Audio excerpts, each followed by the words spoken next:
ভাইজান আমার কলিজার টুকরা ভাই, আপনি শহীদ হয়ে যাইতেছেন, আপনাকে জহর খাওয়ানো হয়েছে, বিষ পান করানো হয়েছে। ভাইজান একটা বার শুধু নামটা বলে দেন, কে আপনাকে বিষ পান করাইছে? আমি হুসাইন আপনার পক্ষ থেকে প্রতিশোধ নিতে চাই। কে আপনাকে বিষ পান করিয়েছে? এই দুনিয়াতে আমি তার শাস্তি দিব, বিচার চাই। ভাইজান কে আপনাকে বিষ পান করাইছে দয়া করে বলেন। ইমাম হাসান ডাকতে বলতেছে, হুসাইন আমি জানি আমাকে কে বিষ পান করাইছে, আমি ভালো করেই জানি, কিন্তু হুসাইন তোমাকে আমি তার পরিচয় বলবো না। হুসাইন কেন? এই জন্য জানো, আমি তার বিচার দুনিয়ার আদালতে চাই না। আমি হুসাইন তার বিচারটা হাসরের ময়দানে আল্লাহর আদালতে দিয়ে রাখলাম। দুনিয়াতে কোনো ফায়সালা আমি চাবো না, হাসরের ময়দানে তার ফায়সালার জন্য আমি এই বিচারটা হাসরের ময়দানের জন্য রেখে দিয়ে দিলাম। আহা, সেই দিন বিষ প্রয়োগের কারণে ওনার শরীর সবুজ বর্ণ ধারণ করলো। যখন বিষের কারণে বিষের ক্রিয়া বাড়তেছিল, হযরত ইমাম হাসান রাদিয়াল্লাহু আনহু হযরত কাসেমকে ডাক দিয়ে বলেন, কাসেম রে, তাড়াতাড়ি যাও, যাইয়া দেখো আমার ভাই হুসাইন কোন জায়গায় আছে, ডেকে নিয়ে আসো, আমার হুসাইনের সাথে আমার কথা আছে, তাড়াতাড়ি আনো, সময় আমার কম, বিদায়ের পালা মনে হয় ঘনায় গেছে। নানাজির ভবিষ্যৎবাণীর সময় বুঝি আমার ঘনায় গেছে। ইমাম কাসিম তাড়াতাড়ি যাও, আমার ছোট ভাই হুসাইনকে ডেকে নিয়ে আসো। হযরত ইমাম হুসাইন মদিনার বাহিরে ছিলেন, দ্রুত গতিতে তাকে খবর দেওয়া হলো। উনি ঘোড়া দাবড়ায় তাড়াতাড়ি মদিনায় আসলেন। মদিনায় আসিয়া হুজরা শরীফের ভিতরে ঢুকে দেখে বড় ভাই ইমাম হাসান রাদিয়াল্লাহু তাআলা আনহু একেবারে সবুজ বর্ণ ধারণ করেছে, চেহারা সবুজ হয়ে গেছে, তার একেবারে সুন্দর চেহারার অধিকারী সবুজ হয়ে গেছে। ইমাম হাসান ডাক দিয়ে বলতেছে, ভাই হুসাইন রে, কাছে আসো, আমি তোমার সাথে জীবনের শেষ সময় দুটা কথা বলতে চাই। ভাই হুসাইন, আমাকে বিষ প্রয়োগ করা হয়েছে হুসাইন, আমি জানি আমার সময় ঘনায় গেছে হুসাইন। ভাইরে, ছোট্টকাল থেকে দুই ভাই একসাথে বড় হয়ে আসছি, নানার কোলে মদিনার অলিগলি দিয়ে ঘুরে বেড়াইছি। আম্মাজান আমরার বড় আদর করতেন, আব্বাজানের সুখে দুঃখে আমরা দিন কাটাইছি রে ভাই। নানা রাহমাতুল্লিল আলামিন বড় আদর করেছে, বড় ভালোবেসেছে আমাদেরকে। কাঁধে করে পিঠে করে নানাজি কাঁধে করে পিঠে করে আমাদেরকে বড় করেছে, কোলে করে রাখছে। আমরা ক্ষুধার্ত হইলে নানাজি কষ্ট পাইত, আমরা কান্না করলে আমরার নানা দৌড়ে এসে আমাদের কান্না বন্ধ করত।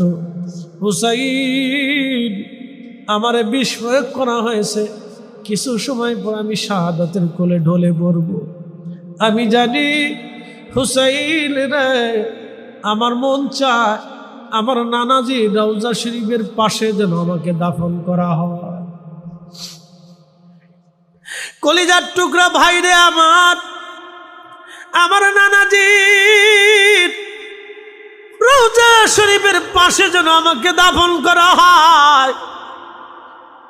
আমার কবরটা যেন নানাজি রওজা শরীফের পাশে হয়, কদমের দিকে করবি। আমি জানি এইখানে কবর খনন করতে গেলে একদল মানুষ বাধা প্রয়োগ করবে রে হুসাইন, এইখানে আমাকে কবর দিতে চাবে না, কবর খনন করতে দেবে না। হুসাইন, যদি বাধা হয় সাবধান, আমার নানার জমিন, আমার নানার রওজা শরীফের ভিতরে হেরেমের মধ্যে তুমি রক্তপাত করবা না, তাহলে আমারে নিয়ে জান্নাতুল বাকিতে সাইয়্যিদাতুন নিসাই আহলিল জান্নাহ আমার আম্মাজান ফাতিমাতুজ জাহরা রাদিয়াল্লাহু আনহার রওজা শরীফের পাশে আমার কবর দিবি, আমার আম্মাজানের রওজা শরীফের পাশে আমাকে দাফন করবি। ভাই আমার কলিজার টুকরা ভাই আমার হুসাইন, আমি ওসিয়ত করলাম আমার ওসিয়ত তুমি রক্ষা করবা। হযরত আবু হুরায়রা রাদিয়াল্লাহু আনহু পাশে বসে বসে কান্না করতেছিলেন। আবু হুরায়রা বললেন, আমি সেই দিনের রাত সাক্ষী, ইমাম হাসান শাহাদাতের আগে ভাইকে ওসিয়ত করলেন, ভাইরে আমি জানি আমার জহরে শহীদ করা হবে, কিন্তু ভাই শুনে রাখো এরপরে তোমার পালা আসবে, তোমাকেও নির্মমভাবে কারবালাতে শহীদ করা হবে। নানাজি বলে গেছে, ভাই হুসাইনের, আমি তোমার বড় ভাই, তোমাকে ওসিয়ত করে যাইতেছি, কঠিন শাহাদাতের সময় ধৈর্য হারা হবে না ভাই, আমার কলিজার টুকরা, ধৈর্য হারা হবি না, ধৈর্যের সাথে থাকবি ভাই হুসাইন রে, ধৈর্যর সাথে থাকবি। আমার নানার দিন, আমার নানার ধর্ম তোমাদের কাছে আমানত রেখে গেলাম ভাই, আমার কলিজার টুকরো ভাই, আমার শাহাদাতের পরে আমার সুন্দর দাফনের ব্যবস্থা করবা। আমার আরেকটা ওসিয়ত, আমার সন্তান কাসেমের সাথে তোমার মেয়ে সাকিনার বিবাহ দিবা। আমি বড় আশাই ছিলাম আমার কাসেমের সাথে তোমার সাকিনার বিয়ে হবে, আমার সাকিনার সাথে আমার কাসেমের বিয়ে হবে। আমার শাহাদাতের পরে আমার সাকিনার সাথে আমার কাসেমের বিয়ে দিয়ে দিবা। প্রিয় উপস্থিতি হাজিরিন, খুবই মনোযোগের সাথে শুনবেন। রাহমাতুল লিল আলামিন নবীজি দৌহিত্র ইমাম হাসান ডাক দিয়ে বলতেছে, বড় ভাইকে ডাক দিয়ে বলতেছে, ভাইজান আমার কলিজার টুকরা ভাই, আপনি শহীদ হয়ে যাইতেছেন, আপনাকে জহর খাওয়ানো হয়েছে, বিষ পান করানো হয়েছে। ভাইজান একটা বার শুধু নামটা বলে দেন, কে আপনাকে বিষ পান করাইছে। আমি হুসাইন আপনার পক্ষ থেকে প্রতিশোধ নিতে চাই, কে আপনাকে বিষ পান করিয়েছে, এই দুনিয়াতে আমি তার শাস্তি দিব, বিচার চাই। ভাইজান কে আপনাকে বিষ পান করাইছে, দয়া করে বলেন। ইমাম হাসান ডাকতে বলতেছে, হুসাইন আমি জানি আমাকে কে বিষ পান করাইছে, আমি ভালো করেই জানি, কিন্তু হুসাইন তোমাকে আমি তার পরিচয় বলবো না। হুসাইন কেন? এই জন্য জানো, আমি তার বিচার দুনিয়ার আদালতে চাই না। আমি হুসাইন তার বিচারটা হাসরের ময়দানে আল্লাহর আদালতে দিয়ে রাখলাম। দুনিয়াতে কোনো ফয়সালা আমি চাবো না, হাসরের ময়দানে তার ফয়সালার জন্য আমি এই বিচারটা হাসরের ময়দানের জন্য রেখে দিয়ে দিলাম। হুসাইন আমার পক্ষ থেকে কোনো প্রতিশোধ তুমি নেবা না, আমাকে নবীজির নানাজির রওজা শরীফের পাশে দাফন করবা। ইমাম হাসান ভাইয়ের সামনে শহীদ হইলেন। শহীদ হয়ে যাওয়ার পরে ইমাম হুসাইন রাদিয়াল্লাহু আনহু তিনি নবীজির রওজা শরীফের পাশে কবর খনন করতে গেলেন, যে ইমাম বড় ভাইয়ের ওসিয়ত অনুযায়ী আমার নানার রওজার পাশে তাকে দাফন করব। ঠিক মারওয়ান ইবনে হাকাম লোক লস্কর নিয়ে উমাইয়া বংশের মানুষদেরকে নিয়ে আসছে, ডাক দিয়ে বলতেছে, হুসাইন রসুলের রওজার পাশে ইমাম হাসানকে কবর দিতে আমরা দেব না। বুঝতে পারতেছেন মারওয়ান ইবনে হাকাম উমাইয়া বংশের লোকজনদেরকে নিয়ে এসে বলতেছে, হুসাইন আল্লাহর রসুলের রওজা মুবারকের পাশে, আল্লাহর হাবিবের রওজা শরীফের পাশে আমরা ইমাম হাসানকে দাফন করতে দেব না। তখন ইমাম হাসান হুসাইন রাদিয়াল্লাহু আনহু তলোয়ার টেনে বের করলেন। উনি যখন তলোয়ার বের করলেন, তখন মদিনার সাহাবীরা, মদিনাবাসীরাও তলোয়ার টেনে বের করলেন। হযরত আবু হুরায়রা ইমাম হুসাইন রাদিয়াল্লাহু আনহুর হাত ধরে বললেন, হুজুর আপনি রসুলের আওলাদ, নবীর বংশধর, আপনার বড় ভাই ইমাম হাসান আপনাকে ওসিয়ত করেছিলেন নানার জমিনে, নানার হেরেমে আপনি যেন কোনো রক্তপাত না করেন। যদি তারা এখানে কবর দিতে না দেয়, আপনার কবরস্থ করতে না দেয়, তাহলে ইমাম হাসানের রওজা শরীফটা যেন, কবরটা, মাকবারাটা যেন আপনার আম্মা জানের রওজা শরীফের পাশে হয়। এই কথা বলার পরে হযরত ইমাম হুসাইন রাদিয়াল্লাহু আনহু তলোয়ার, আবার তিনি তলোয়ার খাপের মধ্যে ভরে ফেললেন। নিয়ে চলে গেলেন ইমাম হাসান রাদিয়াল্লাহু আনহুকে কাঁধে করে তেনার পবিত্র আম্মা হযরত সাইয়্যিদাতুন নিসাই আলিল জান্নাহ ইমাম হাসান রাদিয়াল্লাহু আনহু মায়ের কবরের পাশে কবর খনন করা হলো। চিরদিনের জন্যই মায়ের আম্মা জানের রওজা শরীফের পাশে সন্তানকে দাফন করা হলো। মায়ের সাথে ইমাম হাসান এখনো জান্নাতুল বাকির ভিতরে ঘুমিয়ে আছে। তার মানে বোঝা গেল সেই জমানাতেও নবীর দুশ্মন আছে, এই জমানাতেও নবীর দুশ্মন আছে। কথা বলেন ঠিক কিনা? এই পৃথিবী আল্লাহ সৃষ্টি করলেন আশুরার 10 তারিখ, সেই দিনটা ছিল জুমার দিন। একসাথে বলবেন না মারহাবা? কিসের দিন? জুমার দিন। এই জন্য দিনের মধ্যে শ্রেষ্ঠ দিন হচ্ছে সাইয়্যিদুল আইয়াম, জুমার দিন। জুমার দিন হচ্ছে দিনের মধ্যে সেরা দিন, শ্রেষ্ঠ দিন, সম্মানিত দিন। এই জুমার দিনে জুমার নামাজের পর থেকে মাগরিবের আগ পর্যন্ত, বিশেষ করে আসর থেকে মাগরিবের সময়ের মাঝামাঝি সময়ে, যে কোনো একটা সময়ে অথবা জুমার পর থেকে মাগরিব পর্যন্ত যে কোনো একটা সময়ের ভিতরে দোয়া কবুল হয়। মনে রাখেন, এ সময় দোয়া কবুল হয়। তো জুমার দিনটা আশুরার 10 তারিখ ছিল। আবার এই পৃথিবী যেই দিন ধ্বংস হবে সেই দিনটাও থাকবে আশুরার 10 তারিখ, দিনটা হবে জুমার দিন। তাহলে রহস্য আছে কি? কথা কন না কেন? রহস্য আছে না? রহস্য আছে।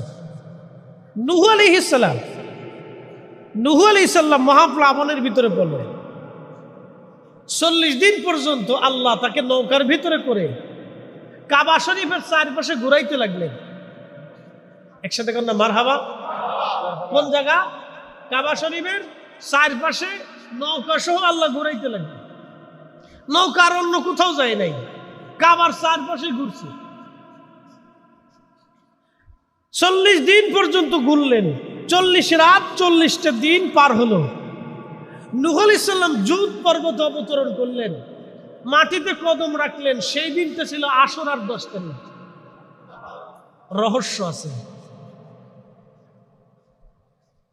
সাইয়্যিদুনা ইব্রাহিম আলাইহিস সালাতু ওয়াস সালামকে নমরুদ আগুনের মধ্যে ফেলে দিল। আল্লাহ কোরআনে বলে দিলেন, ইয়া নারু কুনি বারদা ওয়া সালামান আলা ইব্রাহিম। হে আগুন, আমার ইব্রাহিমের জন্য তুমি আয়ার কন্ডিশন হয়ে যাও, না শীত না গরম। 40 দিন পর্যন্ত ইব্রাহিম আলাইহিস সালাম আগুনের ভিতরে রইলেন।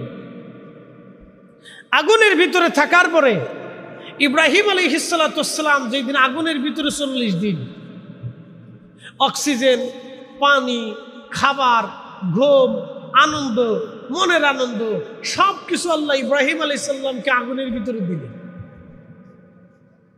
40 দিন পরে যখন তিনি আগুন থেকে বের হন, যেই দিনটা, সেই দিনটা ছিল আশুরার 10 তারিখ। রহস্য আছে, রহস্য আছে। হযরত সাইয়্যিদুনা ঈসা রুহুল্লাহকে আল্লাহ যেদিন আসমানে নিলেন, সেই দিনটা ছিল মুহররমের 10 তারিখ, আশুরার 10 তারিখ। সুবহানাল্লাহ বলা যাবে না? রহস্য আছে। ইউনূস আলাইহিস সালাতু ওয়াস সালাম যেই দিন মাছের পেট থেকে 40 দিন পর্যন্ত মাছের পেটের ভিতরে রইলেন, সাগরের অতল গহ্বরে অক্সিজেন, খাবার, পানীয় যা যা দরকার ছিল আল্লাহ রাব্বুল আলামিন ইউনূস আলাইহিস সালামকে সাপ্লাই দিলেন। মাছের পেটের ভিতরে 40 দিন পর্যন্ত সাগরের তলদেশে তাকে ঘুরাইলেন। যেই দিন তিনি নিনুয়াতে, ওমানের নিনুয়াতে, যেই দিন তিনি সাগর থেকে তিনি বের হলেন, মাছের পেট থেকে তাকে আল্লাহ বের করলেন, সেই দিনটা ছিল আশুরার 10 তারিখ, মুহররমের 10 তারিখ। রহস্য আছে, ছোট করে দেখার কোনো সুযোগ? রহস্য আছে। মূসা আলাইহিস সালামকে ফেরাউন দাবুর দিছে। বানি ইসরাইল নিয়ে মূসা আলাইহিস সালাম রওনা করলেন। বানি ইসরাইলের 12টা গোত্র ছিল। নবী ইব্রাহিম আলাইহিস সালাতু ওয়াস সালামের সন্তানের নাম হযরত ইসহাক আলাইহিস সালাম। ইসহাক আলাইহিস সালামের একটা সন্তানের নাম ছিল হযরতে ইয়াকুব আলাইহিস সালাম। ইয়াকুব আলাইহিস সালামের 12 জন বেটা ছিল। ইয়াকুব আলাইহিস সালামের এই 12 জন সন্তানের ভিতরে 12টা কওম হলো, 12টা গোত্র হলো। এই 12 গোত্রকে বনি ইসরাইল বলা হয়, ওনার আর এক নাম ছিল ইসরাইল। সেখান থেকে এই 12টা গোত্রকে কম বনি ইসরাইল বলা হয়। বনি ইসরাইল 12 গোত্রে বিভক্ত ছিল। মুসা আলাইহিস সালাম এই 12টা কম নিয়ে রওনা করলেন। সাগরের পারে এসে দেখলেন সামনে বিশাল তরঙ্গমালা। আল্লাহকে বলেন, ইয়া রব, আপনার সাহায্য ছাড়া আর আমার কোনো উপায় নেই। আল্লাহ ডাক দিলেন, মুসারে, তোমার হাতের লাঠিখানা দিয়ে আঘাত করো। হযরতে সাইয়েদুনা মুসা আলাইহিস সালাম হাতের লাঠি দিয়ে আঘাত করলেন সাগরের ভিতরে। সাগরের মধ্যে 12টা রাস্তা হয়ে গেল। মুসা আলাইহিস সালাতু ওয়াস সালাম এই 12টা রাস্তা দিয়ে 12টা কওমকে সাগরের ভিতরে নামিয়ে দিলেন পার হয়ে যাওয়ার জন্যে। যেই দিন তিনি পার হলেন এবং ফেরাউন পানির মধ্যে ডুবে মারা গেল তার দলবল সহ, সেই দিনটা ছিল আশুরার 10 তারিখ। রহস্য আছে। এইরকম পৃথিবীতে অনেক আশ্চর্য ঘটনা আমার আল্লাহ আশুরার 10 তারিখে ঘটিয়েছেন। আবার একটা আশ্চর্য ঘটনা আল্লাহ আশুরার 10 তারিখে আমাদের জন্য রেখে দিয়ে দিলেন। এই উম্মতের জন্য আল্লাহ একটা আশ্চর্য ঘটনা আশুরার ভিতরে আল্লাহ দিয়ে দিলেন। কিয়ামত পর্যন্ত সেই ঘটনা স্মরণ করে এই উম্মতের চোখের পানি পড়তে থাকবে। কেন দিলেন? কারণ আশুরার কথা মনে করে, ইমাম হুসাইনের শাহাদাতের কথা মনে করে রসুল প্রেমে অনেকের দিল উজালা হয়ে যায়। কথা ঠিক আছে না? রসুল প্রেমে অনেকের দিল কি হয়ে যায়? উজালা হয়ে যায়। আবার একদল আছে, তাদেরও দাড়ি আছে, তাদেরও টুপি আছে, তাদেরও জুব্বা আছে, তাদেরও ফাগড়ি আছে, কিন্তু সুহাদায়ে কারবালার কোনো মোহাব্বত নাই। কি কথা কন না কেন? আছে না নি নাই? তো তারাও মুসলিম, আমরাও মুসলিম, মুসলিমে মুসলিমে তফাৎ আছে। রহস্য আছে, রহস্য আছে। আল্লাহর প্রত্যেকটা সৃষ্টির ভিতরে রহস্য আছে। চোখ দিছে রহস্য আছে, জবান দিছে রহস্য আছে, কান দিছে রহস্য আছে, ব্রেন দিছে রহস্য আছে, দেহ বানাইছে রহস্য আছে, যৌন ক্ষমতা দিছে রহস্য আছে, মায়ের রেহেমের ভিতরে সন্তান জন্ম হয় রহস্য আছে, মা এবং বাবার মাধ্যমে পৃথিবীতে সন্তান জন্ম দেয় রহস্য আছে। রহস্য আছে। মারিফতের মারিফত আছে, হাকিকতের হাকিকত আছে। প্রিয় উপস্থিতি হাজিরিন, পবিত্র আশুরার একটা রহস্য আছে, ভেদের ভেদ আছে, হাকিকতের হাকিকত এই কারবালার ঘটনার ভিতরে আছে। আমি লম্বা আলোচনা নেব না, একেবারে ছোট করব না। এই আশুরার 10 তারিখে পৃথিবীর মধ্যে অনেক ঘটনা আল্লাহ ঘটিয়েছেন, অনেক ঘটনা আল্লাহ ঘটিয়েছেন, যেগুলি কিছু কিতাবের মধ্যে আসছে, কিছু কিতাবের মধ্যে আল্লাহ দেন নাই। অনেক ঘটনা আমার আল্লাহ ঘটিয়েছেন মুহররমের 10 তারিখ। অনেক আশ্চর্য ঘটনা ঘটেছে। প্রিয় উপস্থিতি, এই কারবালার ঘটনা আসার আগে হযরত ইমাম হাসান এবং হুসাইন রাদিয়াল্লাহু আনহুমা 2 জন ভাই ছিলেন। আল্লাহর নবী রাসূল করিম সাল্লাল্লাহু আলাইহি সাল্লাম 2 জনকে বড় আদর করতেন। আল্লাহর মেহবুব তাদেরকে বড় যত্ন করে লালন পালন করতেন। তারা ক্ষুধা পাইলে আল্লাহর নবীর কষ্ট হতো, তারা কান্না করলে নবীজি ব্যথা পাইতেন, তারা কান্না করলে আল্লাহর হাবিব হুজরা মুবারক থেকে দৌড়াইয়া হযরত ফাতেমা রাদিয়াল্লাহু আনহার ঘরের মধ্যে যাইতেন। হযরত ফাতেমার সাথে নবীজি রাগারাগি করতেন, ফাতেমা রে, তাদেরকে কেন কষ্ট দাও? তুমি কি জানো না আমার হাসান হুসাইন কষ্ট পাইলে আমি রসুলের অন্তরে ব্যথা লাগে? একবার জোরে বলা যাবে কি মারহাবা? ফাতেমা রাদিয়াল্লাহু আনহা কোন সময়ে হাসান হুসাইনকে কষ্ট দিলে আল্লাহর নবী খুব দৌড়াই যেতেন। ফাতেমা রাদিয়াল্লাহু আনহার সাথে রাগারাগি করে বলতেন, ফাতেমা রে, তুমি কি জানো না ওদেরকে কষ্ট দিলে আমার কলিজায় ব্যথা লাগে? তুমি ওদেরকে কেন কষ্ট দাও? প্রিয় উপস্থিতি হাজিরিন, খুব বড় যোগ দিবেন।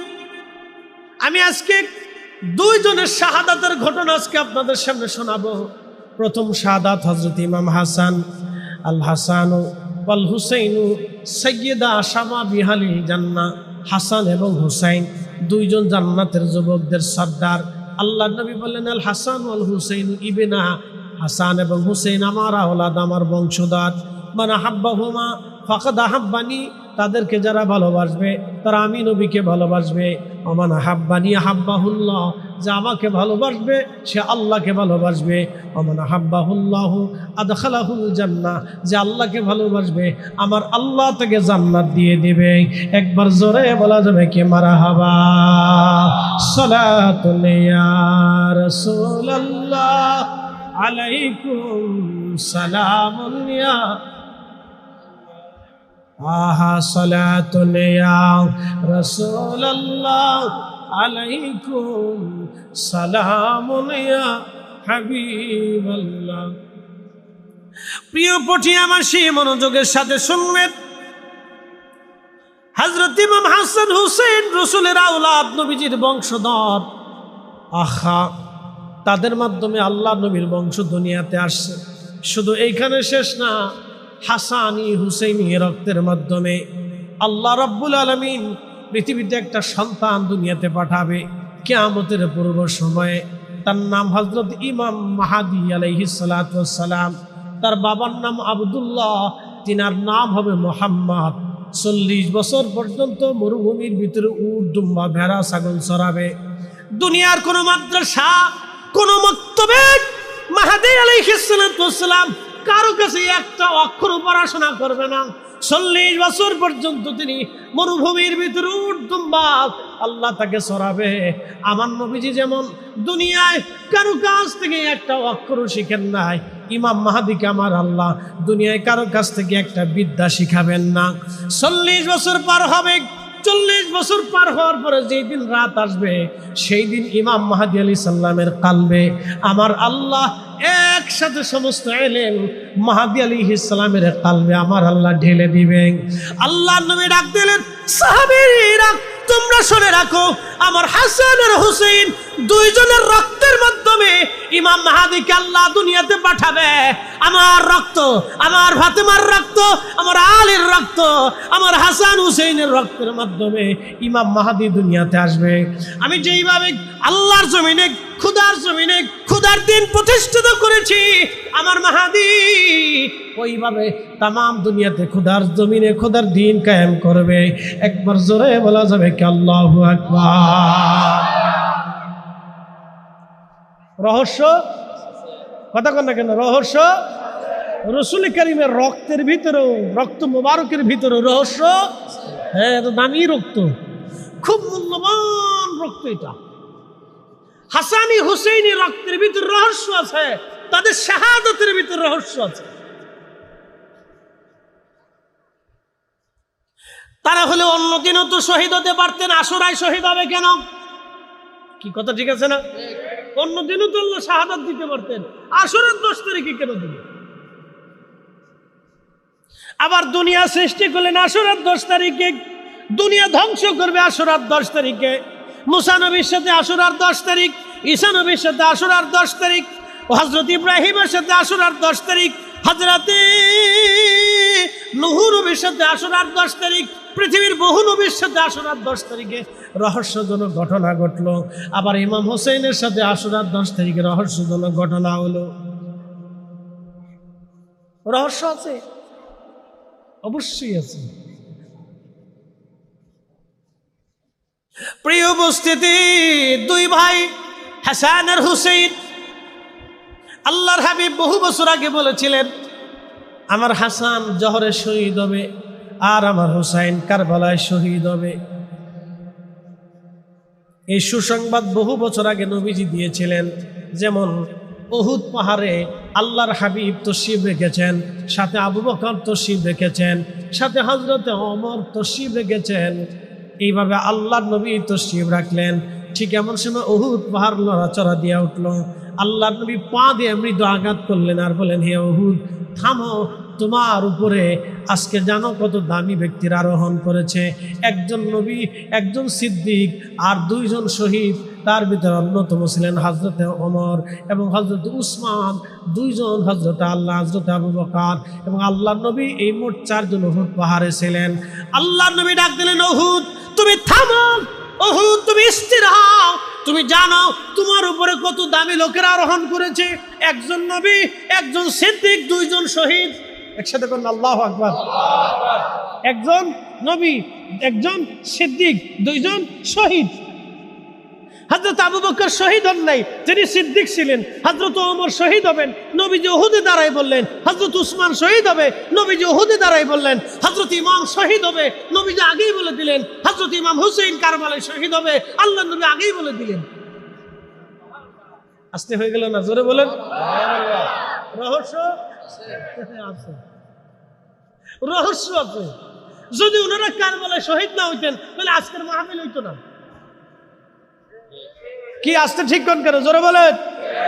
আজকের মাহফিল হইতো না, চট্টগ্রামে শত শত হাজার হাজার মাহফিল হইতো না, সারা বাংলাদেশে হইতো না, সারা পৃথিবীর আশুরার রজনীতে মসজিদ খুলে বহু ইমাম আশুরার স্মরণে শহাদে কিরামের কথা শুনে তাদের জন্য দোয়া করে, চোখের পানি ছেড়ে কান্নাকাটি করে, কোটি কোটি উম্মত তাদের জন্য কান্না করে চোখের পানি ফেলা।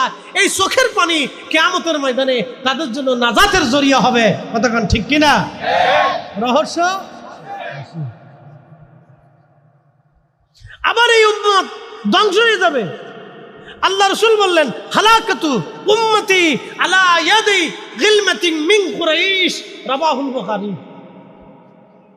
প্রিয় নবী বললেন, উম্মত তোমরা শোনো, আমার উম্মত আমার কুরাইশ বংশের এক যুবকের হাত দিয়ে ধ্বংস হবে। সেই কুরাইশ বংশের যুবকের নাম ইয়াজিদ। সেই কুরাইশ বংশের যুবকের নাম ইয়াজিদ ক্ষমতায় বসেছিলেন 60 হিজরিতে, কারবালার ঘটনা 61 হিজরিতে, মারা গেলেন 64 হিজরিতে। পৃথিবীতে বেঁচে রইলেন মাত্র 4 বছর, রাজত্বগিরি করেছেন মাত্র 4 বছর। 4 বছর রাজত্বগিরি করেছে। মৃত্যুর সময় কালেমা নসিব হয় নাই। এক বাইজি বেডির সাথে মদ পান করে জেনা করছে। ওই মহিলা চিন্তা করছে, সারা জীবন তো আকাম কুকাম করছি, টাকার বিনিময়ে দেহ বিক্রি করছি, আজকে সুযোগ হয়েছে সারা জীবনের গুনার কাফারা তোরে মাইরে আজকে আদায় করে নিল। ওই মহিলা ইয়াজিদরে মদ পান অবস্থায় জেনা করার নাপাক অবস্থায় হত্যা করলো। একসাথে বলবেন আল্লাহু আকবার। মানুষ যখন জেনা করে তখন তার ঈমান উঠে চলে যায়। মানুষ যখন জেনা করে তখন তার ঈমান কি হয়ে যায়? চলে যায়। মানুষ যখন জেনা করে তখন তার ঈমান উপরে চলে যায়। মনে রেখেন এটা, জেনার মাসালা শুনে যান।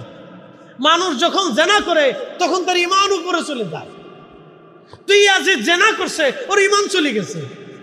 তারপরে মদ পান করছে, সে নাপাক, শারীরিক নাপাক, ভিতরে নাপাক, খাইছে হারাম। এক বাইজির হাতে একবারে ছুরি দিয়ে তার বক্ষরে ফাইরে দিয়ে একবারে দুনিয়ার থেকে বিদায় করে দিয়ে কয়, জাহান্নামের কুকুর, জাহান্নামে চলে যা। মনে রেখেন, আহলে বাইত রাসূলের সাথে যারা দুশ্মনী করছে তারা ধ্বংস হয়েছে, আর যারা প্রেম রাখছে তারা আখিরাতে মুক্তি পাইছে। কতক্ষণ ঠিক কিনা? আমরা আহলে সুন্নাত ওয়াল জামাত, আমরা আমাদের ঈমান, আমাদের ভালোবাসা হচ্ছে আমাদের রসুল, আর আমরা আহলে বাইত রাসূলকে মহব্বত করি, সাহাবায়ে কিরামকে তাজিম করি। এই জন্য আমরা সুন্নি। কতক্ষণ না ঠিক কিনা? এজন্য আমরা সুন্নি। শহাদে কারবালাকে মহব্বত করার নাম শিয়া না। শিয়া হচ্ছে সাহাবায়ে কিরামকে গালি দেওয়া, আর সুন্নি হচ্ছে আল্লাহ রসুল এবং সাহাবায়ে কিরাম, আল্লাহ রসুল, আল্লাহ এবং আল্লাহ রসুল এবং আল্লাহ রসুলের আহলে বাইতকে প্রাণ দিয়ে ভালোবাসার নাম এবং সাহাবায়ে কিরামকে তাজিম করার নাম হলো সুন্নি। কি কথা কন না কে? এটার নাম কি? সুন্নি। এই জন্য দেখবেন সুন্নিরা আহলে বাইত রসুলকে প্রাণ দিয়ে মহব্বত করে, সাহাবায়ে কিরামকে তাজিম করে, আল্লাহ রসুলকে নিজের জীবনের চাইতে বেশি ভালোবাসে। কতক্ষণ না ঠিক কিনা? এই জন্য আমরা সুন্নি। এই যে আমরা কি না, জোরে বলেন, আমরা কি সুন্নি? আমরা সুন্নি।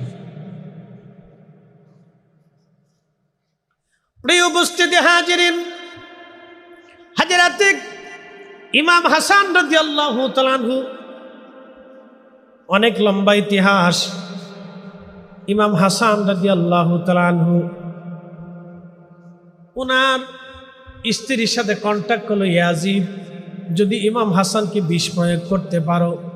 ইমাম হাসানের সাথে ইমাম হাসান রাদিয়াল্লাহু আনহুর সাথে হযরত মুআবিয়া রাদিয়াল্লাহু আনহুর একটা সন্ধি হয়েছিল। এই সন্ধির ভিতরে হযরত ইমাম হাসান লিখেছিলেন যে হযরত মুআবিয়ার ইন্তেকালের পরে আমি হব মুসলিম মিল্লাতের খলিফা। যদি আমি বেঁচে থাকি আমি হব মুসলিম মিল্লাতের খলিফা আপনার ইন্তেকালের পরে। এই শর্ত অনুযায়ী দুইজনের সাথে একটা মিট হলো, সন্ধি হলো। সন্ধি হওয়ার পরে মুআবিয়া রাদিয়াল্লাহু আনহু চলে গেলেন। হযরত ইমাম হাসান রাদিয়াল্লাহু আনহু মদিনায় ফিরে আসলেন। মদিনায় ফিরে আসার পরে ইয়াজিদের চিন্তা হলো, ইয়াজিদের টেনশন হলো, যদি ইমাম হাসান পৃথিবীতে বেঁচে থাকে তাহলে আমি আর রাজত্বগিরি পাবো না, অতএব ইমাম হাসানকে দুনিয়া থেকে সরাই দিতে হবে। সেই জন্য ইয়াজিদ চক্রান্ত করে বিষ প্রয়োগ করলেন ইমাম হাসান। ইমাম হাসান রাদিয়াল্লাহু আনহুর অনেক স্ত্রী ছিল, এই অনেক স্ত্রীর ভিতরে একজন স্ত্রীকে তিনি আয়ত্ত করলেন, অর্থ দিয়া এবং টাকা পয়সা দিয়া ওই স্ত্রীকে কিনে নিয়ে নিলেন এবং স্ত্রীকে বললেন, তুমি যদি বিষ পান করাইতে পারো, ইমাম হাসানকে হত্যা করতে পারো, তাহলে তোমাকে অনেক পুরস্কৃত করা হবে। মনে কিছু নিয়েন না, আল্লাহর রাস্তায় মাফ করেন। নারী সমাজ খুব সম্মানিত, নারী সমাজ কি সম্মানিতা, আমরা তাদেরকে সম্মান করি। কিন্তু আল্লাহ রসুল একটা হাদিস বলছেন, নেগেটিভ পর্যায়ে বলেন নাই, নারী সমাজকে অপমান করার জন্য নবীজি কথা বলেন নাই। আল্লাহ রসুল বলছেন নারীরা শয়তানের রশি, ডোন্ট মাইন্ড। নারীদেরকে অপমান করার জন্য বলেন নাই, বরং একটা তথ্য উদ্ঘাটন করার জন্য বলছেন যে নারীদেরকে তাড়াতাড়ি শয়তান বাগে পায়। সহসাই নারীদেরকে শয়তানে আক্রমণ করে, পুরুষদেরকে না পাইয়া নারীর কাছে যায়, আপনারা না পাইয়া আপনার বউয়ের কাছে যাইবে। এই জন্য আমাদের দেশের যারা ঘুষ খায় তারা দেখবেন সরাসরি ঘুষ না খাইয়া আগে বউয়ের মাধ্যমে ঘুষ খায়। কি ঠিক আছে কোনকে জোরে কর, বউয়ের মাধ্যম দিয়ে ঘুষ খায়। কেন এইদিকে না প্রবলেম আছে। অনেক অফিসারদেরকে বউরা ঘুষ করবো না, দমকাইয়া এটা করিয়া সেটা করিয়া সংসার করবো না, চলে যাবো, অমুকে 5 তলা বাড়ি করছে, 3 তলা বাড়ি করছে, ঢাকায় জায়গা কিনছে, ফ্ল্যাট কিনছে, তুমিও চাকরি করো, তুমি পুলিশ অফিসার, হে পুলিশ অফিসার, হে বাড়ি করে ফেলছে, আর তুমি এখনো এই ফ্ল্যাট বাসায় ভাড়া থাকো, তোমার সাথে সংসার করার জন্য চলে যাওয়া ভালো, ইজলের সাথে বিয়ে বসি, কাপুরুষের সাথে বিয়ে বসি, এইভাবে ঝগড়া করে করে করে করে পুলিশদেরকে ঘুষ করবো না, সরকারি চাকরিজীবী ঘুষ করবো না, ওসিডিসিরে ঘুষ করবো না, এসপিরে ঘুষ করবো না, এই মহিলারাই বানায়। কথা কর না, এই নারীরাই বানায়। কোন স্ত্রী যদি বলে স্বামী আপনি আমার ঘরে যদি ঘুষের টাকা আনেন আর ঘুষের টাকার বাজার করেন, আমি আপনার সাথে থাকবো না, আল্লাহর কসম করে বলি বাংলাদেশের কোন পুলিশ অফিসার ঘুষ খাবে না, কোন সরকারি অফিসার ঘুষ খাবে না। কথা কর ঠিক কিনা? টাকা নিয়ে আসেন, এসে টাকা পয়সা দিয়ে বিদেশে চলে যা, বাড়ি গাড়ি বানায়, এই করে সেই করে। বাংলাদেশের টাকা পাচার হয় জানেন, বছরে হাজার হাজার কোটি টাকা পাচার হয়। স্বাধীনতার পর থেকে এই পর্যন্ত পাচার হইতেছে, কবে পাচার বন্ধ হবে আমি জানি না। আপনি যতই বলেন এই সরকার না সেই সরকার, এটা না সেটা, ওটা না সেটা, আমি সাথে একটাও বিশ্বাস করি না। আপনি এখন যে দল করেন করেন, আমি কোনো দল করি না, আমি নির্দলীয়। এই জন্য সমালোচনা করতে আমার সুবিধা, আমি কোনো দল করি না। আমি একটা দল করি, আহলে সুন্নাত ওয়াল জামাত। এটা আগেও ছিল, এখনো আছে, আগামীতেও থাকবে। জমিন যতদিন থাকবে ততদিন আহলে সুন্নাত ওয়াল জামাত থাকবে। এটা কিয়ামতের ময়দানে কথা বলবে, পরিচয় দিবে। কথা বল না, ঠিক কিনা? এক দল আমরা করি, খুব দামি দল। প্রিয় উপস্থিতি হাজিরিন, মনোযোগ দিবেন। আমি এইদিকে যাব না। হযরত ইমাম হাসান রাদিয়াল্লাহু আনহুকে বিষ পান করানো হলো, শরবতের সাথে বিষ পান করানো হলো। ইমাম সুয়ুতি রাহিমাহুল্লাহ তারিখুল খুলাফার মধ্যে তিনি লেখেন, ইমাম সুয়ুতি রাহিমাহুল্লাহ তারিখুল খুলাফার মধ্যে লেখেন, বিষের কারণে ইমাম হাসান রাদিয়াল্লাহু আনহু পবিত্র জিসম, সুন্দর চেহারার অধিকারী ছিলেন। তাও কেমন চেহারা? আল্লাহর হাবিবের চেহারা যত সুন্দর, ইমাম হাসান রাদিয়াল্লাহু আনহুর চেহারা তেমন সুন্দর ছিল। নানার চেহারা তিনি পাইছিলেন, দেখতে প্রায় নানার মতো দেখা যাইতো। এত সুন্দর চেহারার অধিকারী ছিলেন তিনি। আহা, সেই দিন বিষ প্রয়োগের কারণে ওনার শরীর সবুজ বর্ণ ধারণ করলো। যখন বিষের কারণে বিষের ক্রিয়া বাড়তেছিল, হযরত ইমাম হাসান রাদিয়াল্লাহু আনহু হযরত কাসেমকে ডাক দিয়ে বলেন, কাসেম রে, তাড়াতাড়ি যাও, যাইয়া দেখো আমার ভাই হুসাইন কোন জায়গায় আছে, ডেকে নিয়ে আসো, আমার হুসাইনের সাথে আমার কথা আছে, তাড়াতাড়ি আনো, সময় আমার কম, বিদায়ের পালা মনে হয় ঘনায় গেছে। নানাজির ভবিষ্যৎবাণীর সময় বুঝি আমার ঘনায় গেছে। ইমাম কাসিম, তাড়াতাড়ি যাও, আমার ছোট ভাই হুসাইনকে ডেকে নিয়ে আসো। হযরত ইমাম হুসাইন মদিনার বাহিরে ছিলেন। দ্রুত গতিতে তাকে খবর দেওয়া হলো। উনি ঘোড়া দাবড়ায় তাড়াতাড়ি মদিনায় আসলেন। মদিনায় আসিয়া হুজরা শরীফের ভিতরে ঢুকে দেখে বড় ভাই ইমাম হাসান রাদিয়াল্লাহু তাআলা আনহু একেবারে সবুজ বর্ণ ধারণ করেছে, চেহারা সবুজ হয়ে গেছে, তার একেবারে সুন্দর চেহারার অধিকারী সবুজ হয়ে গেছে। ইমাম হাসান ডাক দিয়ে বলতেছে, ভাই হুসাইন রে, কাছে আসো, আমি তোমার সাথে জীবনের শেষ সময় দুটা কথা বলতে চাই। ভাই হুসাইন, আমাকে বিষ প্রয়োগ করা হয়েছে হুসাইন, আমি জানি আমার সময় ঘনায় গেছে হুসাইন। ভাইরে, ছোট্টকাল থেকে দুই ভাই একসাথে বড় হয়ে আসছি, নানার কোলে মদিনার অলিগলি দিয়ে ঘুরে বেড়াইছি। আম্মাজান আমরার বড় আদর করতেন, আব্বাজানের সুখে দুঃখে আমরা দিন কাটাইছি রে ভাই। নানা রাহমাতুল লিল আলামিন বড় আদর করেছে, বড় ভালোবেসেছে আমাদেরকে। কাঁধে করে পিঠে করে নানাজি কাঁধে করে পিঠে করে আমাদেরকে বড় করেছে, কোলে করে রাখছে। আমরা ক্ষুধার্ত হইলে নানাজি কষ্ট পাইত, আমরা কান্না করলে আমরার নানা দৌড়ে এসে আমাদের কান্না বন্ধ করত। হুসাইন, আমারে বিষ প্রয়োগ করা হয়েছে, কিছু সময় পর আমি শাহাদাতের কোলে ঢলে পড়ব।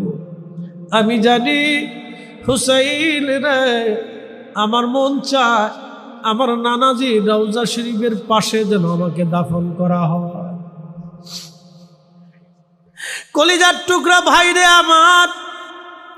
আমার নানাজির রওজা শরীফের পাশে যেন আমাকে দাফন করা হয়। আমার কবরটা যেন নানাজি রওজা শরীফের পাশে হয়, কদমের দিকে করবি। আমি জানি এইখানে কবর খনন করতে গেলে একদল মানুষ বাধা প্রয়োগ করবে রে হুসাইন, এইখানে আমাকে কবর দিতে চাবে না, কবর খনন করতে দেবে না।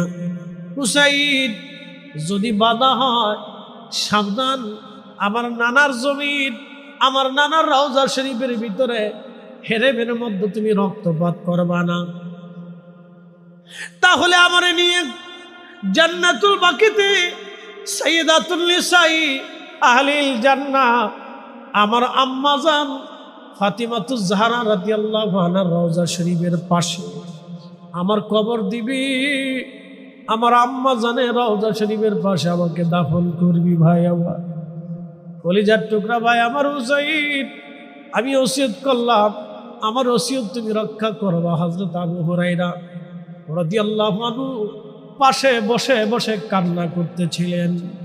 আবু হুরায়রা বললেন, আমি সেই দিনের রাত সাক্ষী, ইমাম হাসান শাহাদাতের আগে ভাইকে ওসিয়ত করলেন, ভাইরে আমি জানি আমার জহরে শহীদ করা হবে, কিন্তু ভাই শুনে রাখো, এরপরে তোমার পালা আসবে, তোমাকেও নির্মমভাবে কারবালাতে শহীদ করা হবে। নানাজি বলে গেছে, ভাই হুসাইনের, আমি তোমার বড় ভাই, তোমাকে ওসিয়ত করে যাইতেছি, কঠিন শাহাদাতের সময় ধৈর্য হারা হবে না। ভাই আমার কলিজার টুকরা, ধৈর্য হারা হবি না, ধৈর্যের সাথে থাকবি।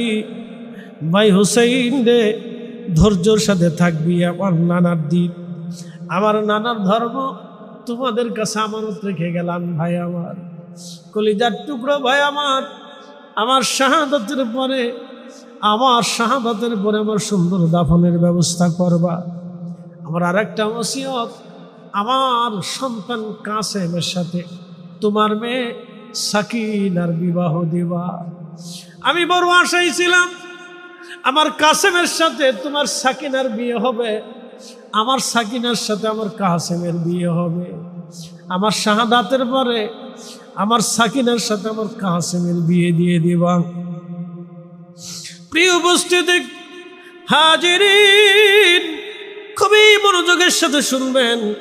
রাহমাতুল লিল আলামিন নবীজির দৌহিত্র ইমাম হাসান ডাক দিয়ে বলতেছে, বড় ভাইকে ডাক দিয়ে বলতেছে, ভাইজান আমার কলিজার টুকরা ভাই, আপনি শহীদ হয়ে যাইতেছেন, আপনাকে জহর খাওয়ানো হয়েছে, বিষ পান করানো হয়েছে। ভাইজান একটা বার শুধু নামটা বলে দেন, কে আপনাকে বিষ পান করাইছে? আমি হুসাইন আপনার পক্ষ থেকে প্রতিশোধ নিতে চাই। কে আপনাকে বিষ পান করিয়েছে? এই দুনিয়াতে আমি তার শাস্তি দিব, বিচার চাই। ভাইজান কে আপনাকে বিষ পান করাইছে, দয়া করে বলেন। ইমাম হাসান ডাকতে বলতেছে, হুসাইন আমি জানি আমাকে কে বিষ পান করাইছে, আমি ভালো করেই জানি, কিন্তু হুসাইন তোমাকে আমি তার পরিচয় বলবো না। হুসাইন কেন? এই জন্য জানো, আমি তার বিচার দুনিয়ার আদালতে চাই না।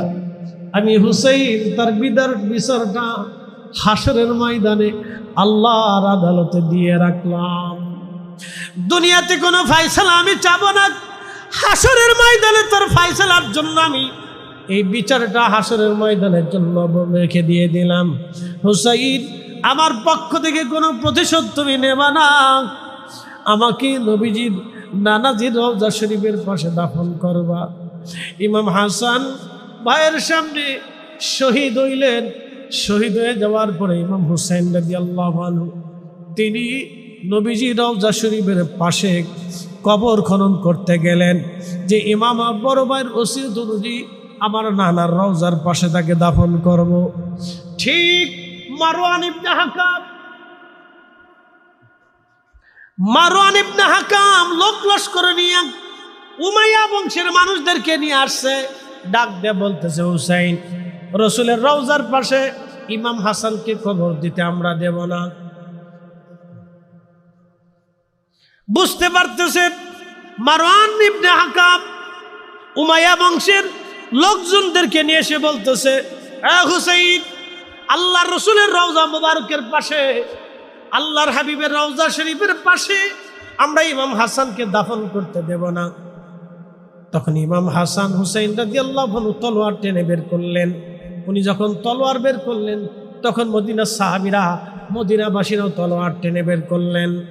হযরত আবু হুরায়রা ইমাম হুসাইন রাদিয়াল্লাহু আনহুর হাত ধরে বললেন, হুজুর আপনি রসুলের আওলাদ, নবীর বংশধর, আপনার বড় ভাই ইমাম হাসান আপনাকে ওসিয়ত করেছিলেন নানার জমিনে, নানার হেরেমে আপনি যেন কোনো রক্তপাত না করেন।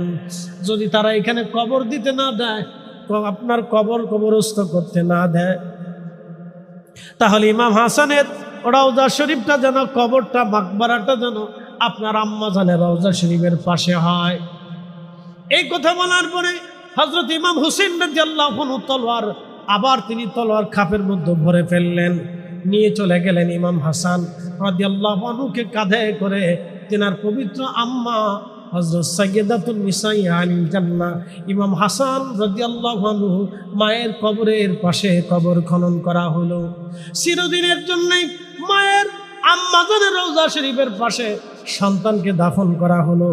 মায়ের সাথে ইমাম হাসান এখনো জান্নাতুল বাকির ভিতরে ঘুমিয়ে আছে। তার মানে বোঝা গেল সেই জমানাতেও নবীর দুশ্মন আছে, এই জমানাতেও নবীর দুশ্মন আছে। কথা বলেন ঠিক কিনা? সেই জমানাও ছিল, এ জমানাও আছে। মারওয়ান ইবনে হাকাম ওই জমানাও ছিল, এ জমানাও আছে। মারওয়ান ইবনে হাকামের রক্ত বংশ এখনো নিঃশেষ হয় না।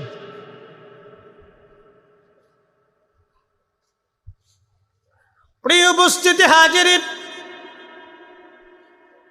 এটা হযরত ইমাম হাসান রাদিয়াল্লাহু আনহু শাহাদাতের ইতিহাস আপনাদেরকে শোনাইলাম। ইমাম হাসান শহীদ হয়ে গেলেন। আহা, এবার ইমাম হুসাইন রাদিয়াল্লাহু আনহুর পালা। দেখতে দেখতে 61 হিজরি এসে গেল। ইমাম হুসেন রাদিয়াল্লাহু আনহু তিনি হজের মৌসুমে মক্কাতুল মুকাররমা থেকে রওনা করলেন কুফার উদ্দেশ্যে রওনা দিতে দিতে কারবালার ময়দানে এসে বললেন, আহা সেই দিনটা কত কঠিন ছিল। কারবালার ময়দানে আসার পরে ধীরে ধীরে ধীরে ধীরে দিন আসতে লাগলো। আস্তে আস্তে 10ই মুহররমের দিন এসে গেল। আশুরা শাহরুল্লাহিল মুহররম। এই আশুরার 10 তারিখে পৃথিবীতে বহু ঘটনা আল্লাহ ঘটিয়েছেন। আবার আশুরার 10 তারিখে আল্লাহ এই পৃথিবীতে একটা আশ্চর্য ঘটনা ঘটাবেন। কিয়ামত সংঘটিত হওয়ার আগে আল্লাহ কারবালার ঘটনা আশুরার 10 তারিখে ঘটিয়েছেন। আল্লাহ 9 তারিখেও ঘটাইতে পারতেন, 11 তারিখেও ঘটাইতে পারতেন, আল্লাহ অন্য কোনো মাসেও ঘটাইতে পারতেন। মুহররমের 10 তারিখ আল্লাহ কেন ঘটাইলেন? অবশ্যই আমার আল্লাহর রহস্য লুকানো আছে, ঠিক কিনা? রহস্য অবশ্যই আছে। রহস্য না থাকলে এই তারিখেই কেন?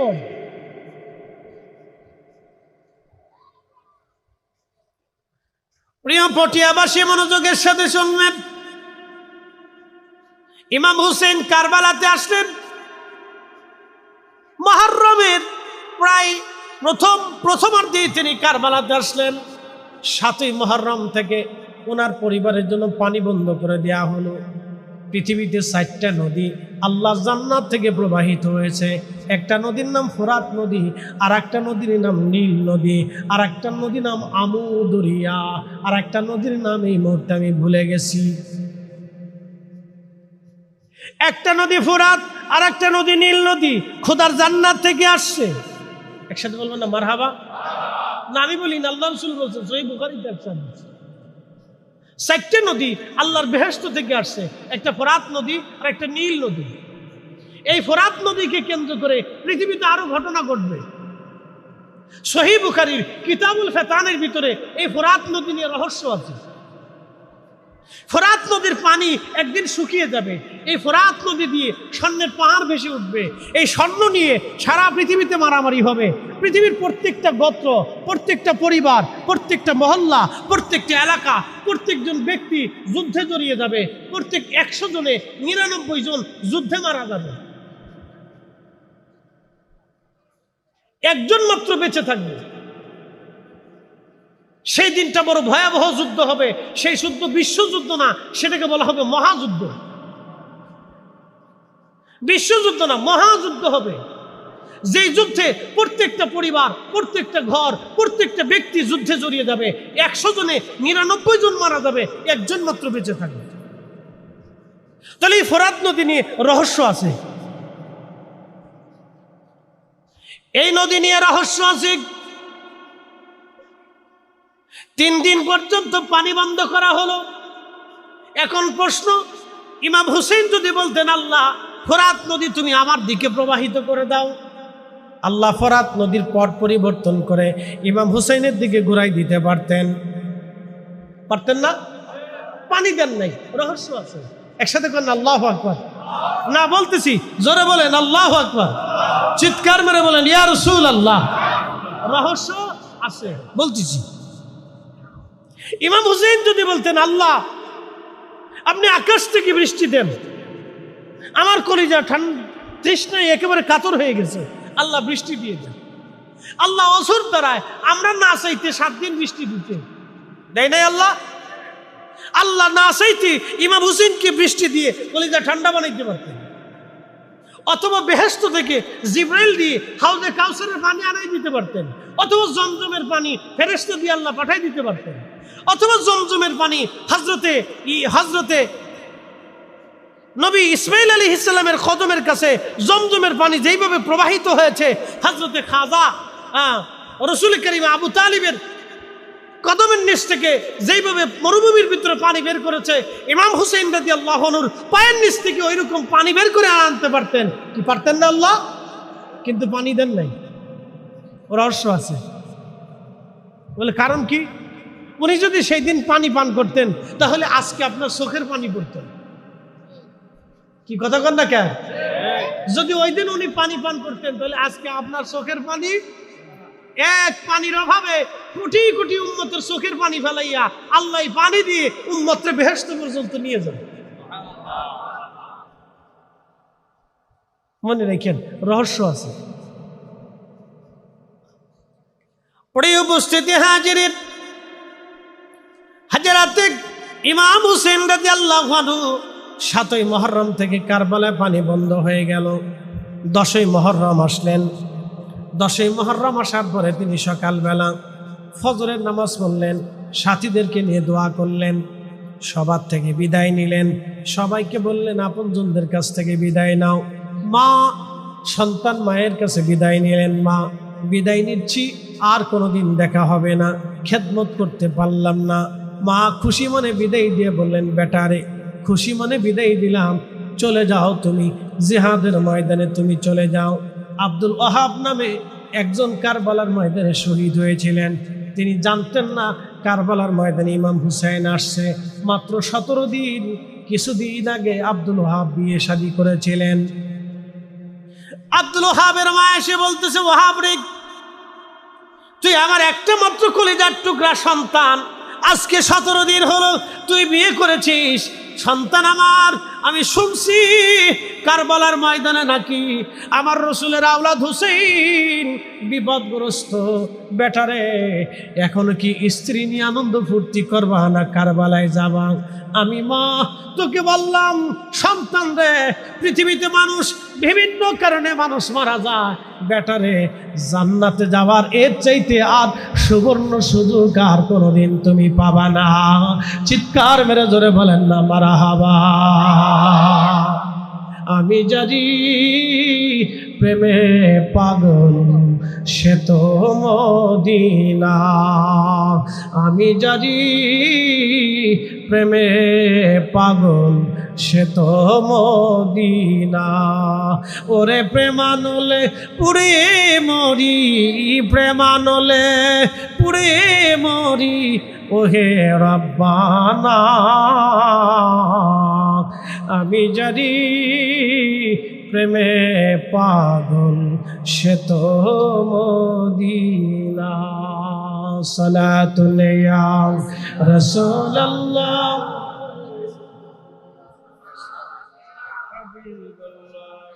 আহা সালাতুল ইয়া রাসূলুল্লাহ, আলাইকুম সালামুন ইয়া।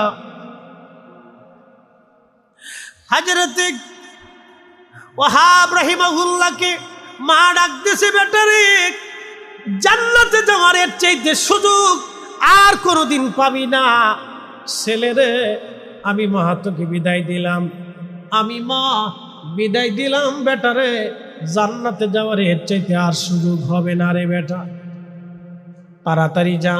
আমি মা তোকে বিদায় দিয়ে দিলাম, আমার হুসাইনের জন্য জীবন দিয়ে দে, কারবালার ময়দানে শহীদ হয়ে যা রে বেটা, আমার রসুলের মোহাব্বতে জীবন দিয়ে দে।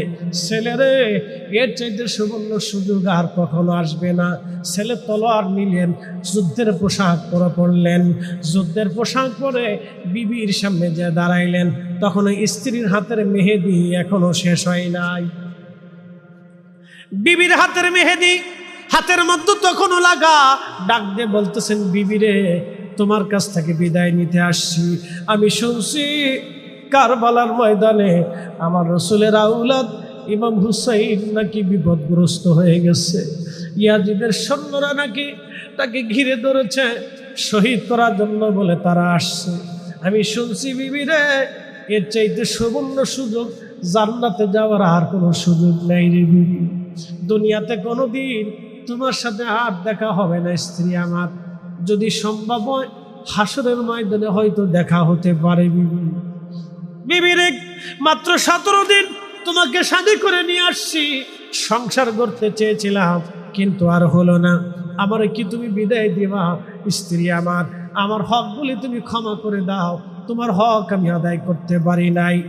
স্ত্রী ডাক দিয়ে বলতেছে, স্বামী রে, আপনার মা সন্তানকে যখন শাহাদাতের জন্য বিদায় দিয়ে দিচ্ছে, বিবি ডাক দিয়ে বলতেছে, স্বামী আমি স্ত্রী হয়ে আপনাকে আর বারণ করতে পারবো না, আপনার মা যেখানে আপনাকে বিদায় দিয়েছে, স্বামী রে জান্নাতে যাওয়ার এর চাইতে সুবর্ণ সুযোগ আর জীবনে হবে না।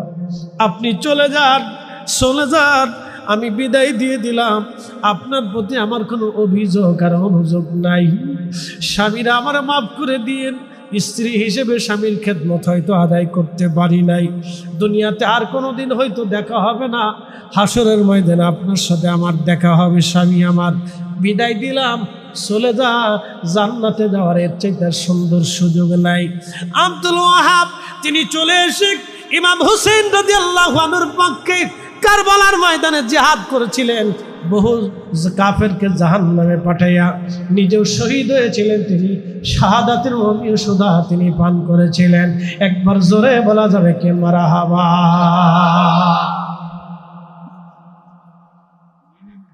তিনার সেই বীর যোদ্ধা জান্নাতে যাওয়ার এর চাইতে সুবর্ণ সুযোগ আর নাই।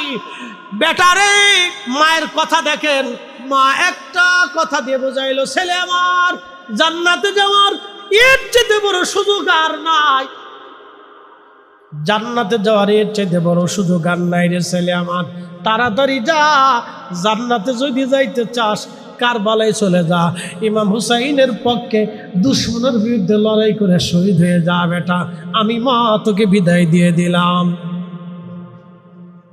তাহলে সেই মা কত বড় ধন্য মা, ধন্য মায়ের ধন্য সন্তান আব্দুল ওয়াহাব হাসতে হাসতে জাহান্নামে সেই দিন চলে গেলেন ইমাম হুসেন রাদিয়াল্লাহু আনহুর পক্ষে লড়াই করে।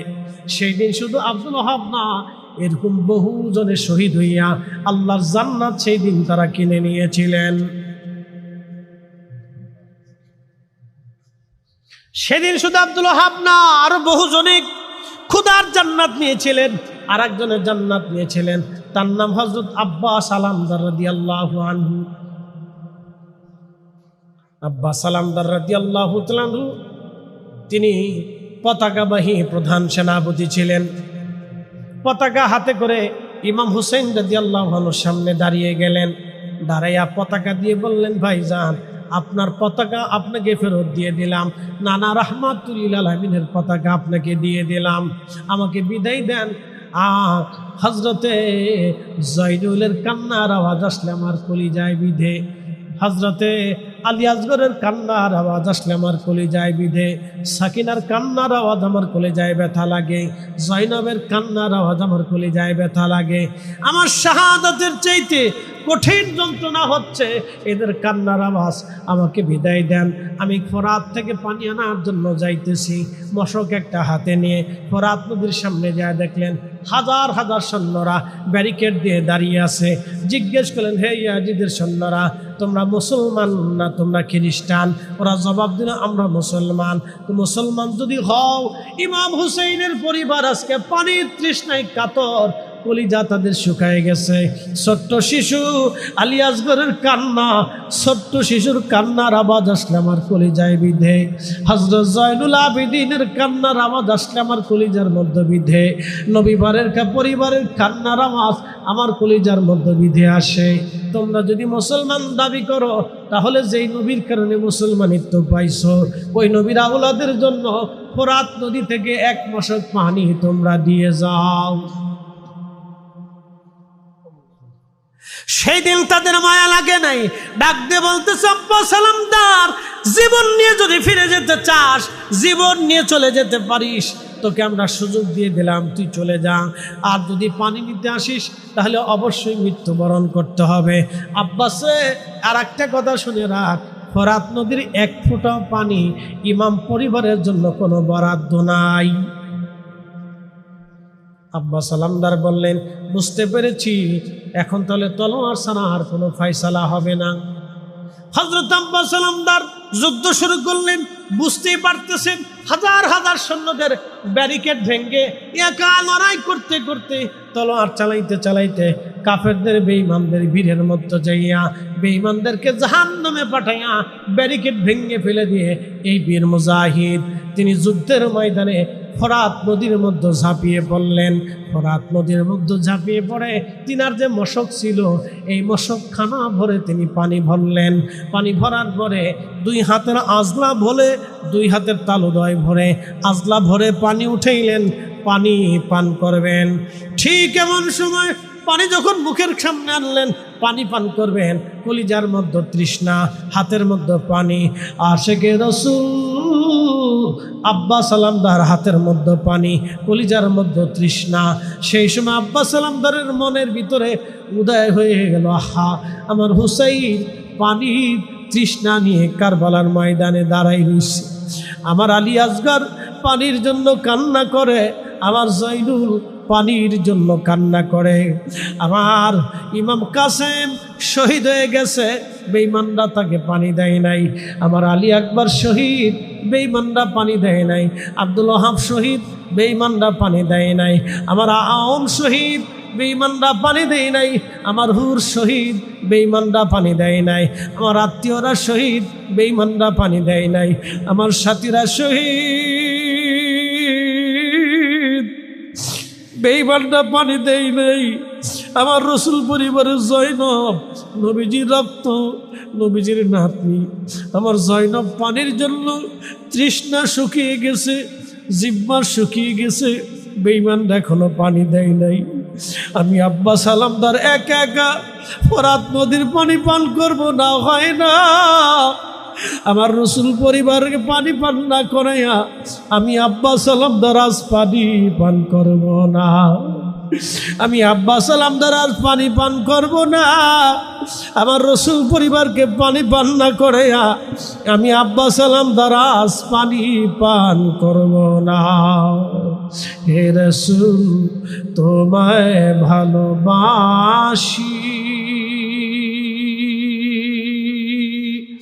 অন্তরে শুধু মুখে নয়, জান্নাতের আশায় নয় হে রাসূল, জাহান্নামকেও ডরি না। তোমায় পাওয়ার আশায় মন ছুটে যাই মদিনায়, তোমায় পাওয়ার আশায় মন ছুটে যাই মদিনায়। এ আশিকে দিদার দাও না, আর দূরে থাকিও না। এ আশিকে দিদার দাও না, আর দূরে থাকিও না। হে রাসূল, তোমায় ভালোবাসি, অন্তর শুধু মুখে নয়, জান্নাতের আশায় নয় হে রাসূল, জাহান্নামকেও ডরি না।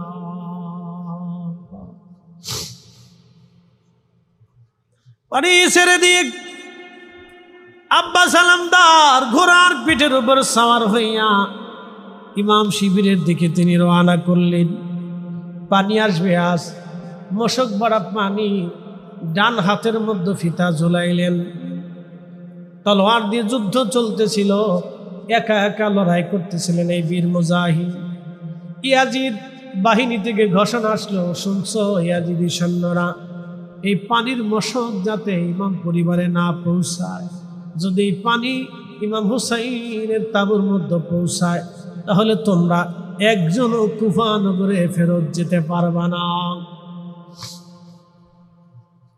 যে কোনো মূল্যে আব্বা সালামদারের পানি তোমরা ঠেকাও, কিন্তু বীর মুজাহিদ ইশকে রাসূলের দিল জিন্দা করিয়া জীবন মৃত্যুর সন্ধিক্ষণে শাহাদাতের লিপ্সা নিয়ে আব্বা সালামদার রাদিয়াল্লাহু আনহু যুদ্ধ করতেছিলেন। বেঈমানের দলেরা পিছন দিক থেকে আব্বা সালামদারের ডান হাত বরাবর তলোয়ারের আঘাত করল। ডান হাত বরাবর তলোয়ারের আঘাত করার সঙ্গে সঙ্গে হাতটা দ্বিখণ্ডিত হয়ে আলাদা হয়ে গেল। হাত কেটে জমিনের মধ্যে হাত পড়ে গেছে, রক্তের ফোয়ারা বাহি বের হয়ে আসতেছে।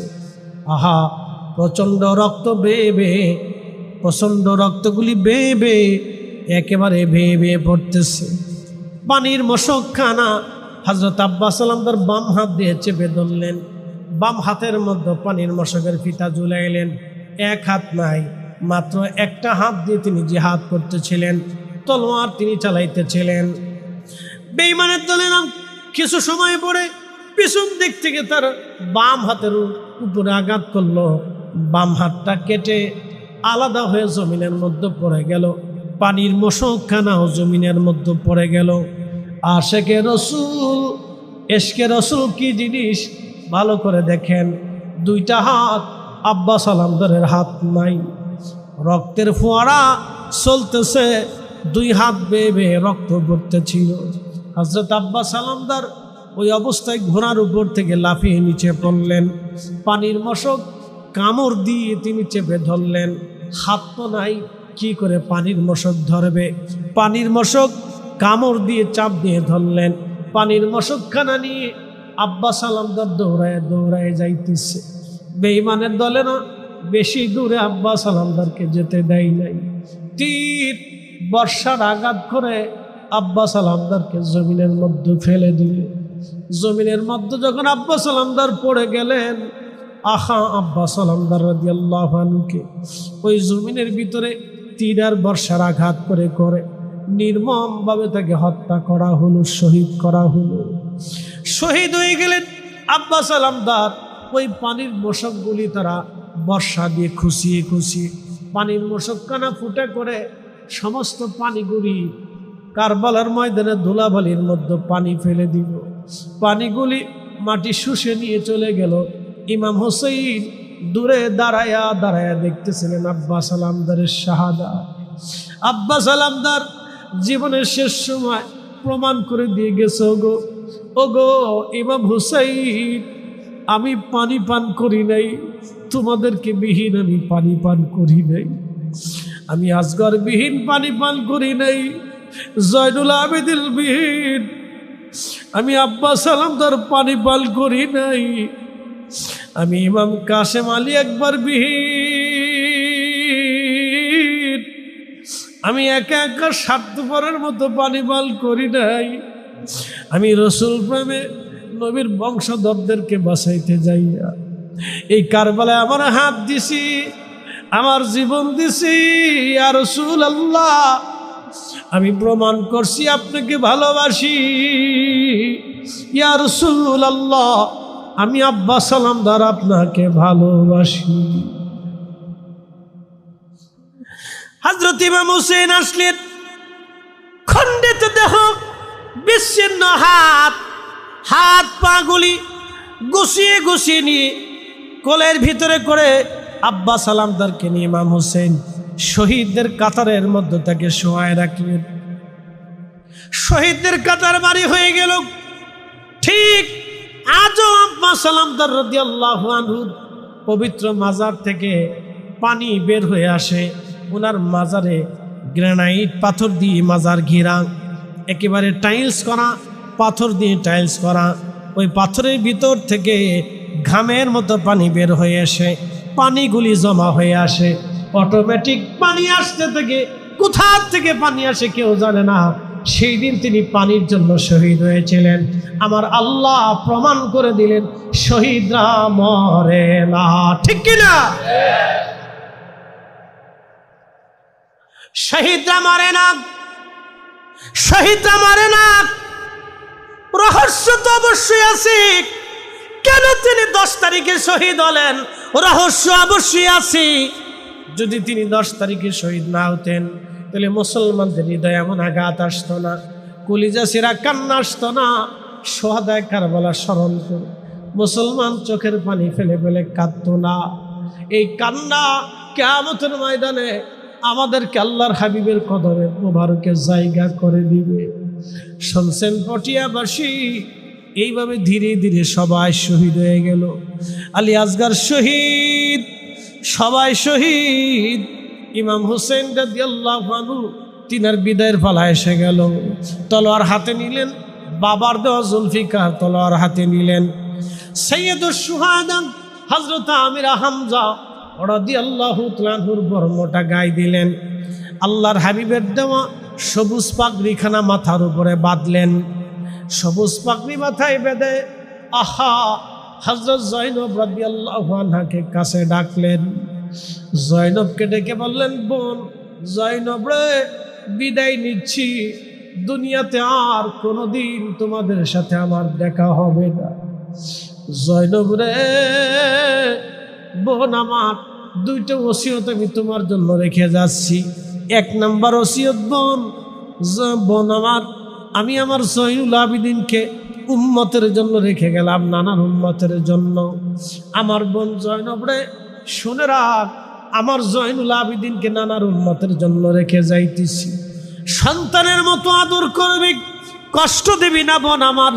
দুই নাম্বার ওসিয়ত, আমি শহীদ হয়ে যাওয়ার পরে আমি জানি ওরা আমার দেহকে খণ্ড বিখণ্ড করবে, আমার উপর অত্যাচার করবে। আমার সাকিনা আমারে বড্ড বেশি ভালোবাসি, আমি আমার মেয়েটাকে বড় বেশি ভালোবাসি। বলবে আমার সাকিনারে আমার লাশের পাশে যেতে দিবি না, মাতম করবি না, বুক ছিড়বি না, কাপড় ছিড়বি না, চুল ছিড়বি না। বলবে আমার শাহাদাতের পরে আমার সাকিনা আমার লাশের কাছে যেতে দিবি না। বন্ডে 3 নাম্বার ওসিয়ত, দুনিয়ার কোন রাজা বাচ্চার কাছে আমাদের ফয়সালা টানতে যাবি না। বন্ডে 4 নাম্বার ওসিয়ত তোমাকে জানাইতেছি, যদি কোনোদিন মদিনায় যাও, মদিনার কারো বাড়িতে আগে যাবি না রে বোন, সবার আগে আমার নানা রওজা শরীফের পাশে দূরে বসে যাবি। আমার জয়নুলকে বলবি